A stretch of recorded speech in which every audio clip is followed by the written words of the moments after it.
As shown in the graphic, we have gained a deeper understanding of the viral life cycle, including viral entry into the hepatocyte by receptor-mediated endocytosis, replenishment of CCC DNA, viral transcription and translation, assembly of nucleocapsids, and release of viral particles.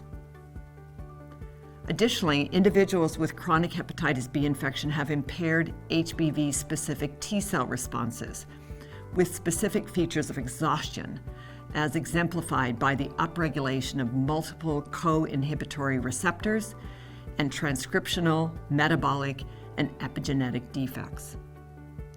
Restoring the immune response and suppressing the propagation of the virus are important in eliminating infected hepatocytes and/or inhibiting infection of new hepatocytes.